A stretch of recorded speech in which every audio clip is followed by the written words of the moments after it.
Excuse me, এখানে মির্জা বাড়িটা কোন দিকে? মির্জাবাড়ি যাইবেন? আগে বলবেন না। এই মির্জাবাড়ি হইতেছে এলাকার সবচেয়ে প্রভাবশালী পরিবার। আচ্ছা ভাই, আপনি যে মির্জাবাড়ি যাবেন, মির্জা আপনার কি হয়? সোনিয়া মির্জা আমার মা। নামেন। কি হয়েছে? আগে বলবেন না, আপনি তো দিছিলেন আমার চাকরিটা খায়া।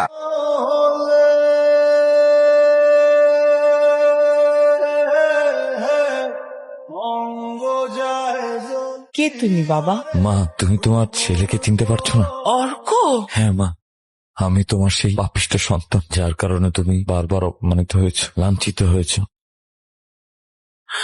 তুমি আমার সাথে চলো বাবা, অনেক খেলনা কিনে দেবো, আমার কাছে থাকবে, আমি খাওয়াই দিব, ঘুমাবো আমরা একসাথে। চলো। তোমার সাথে যাবো না, তুমি একটা খারাপ মহিলা।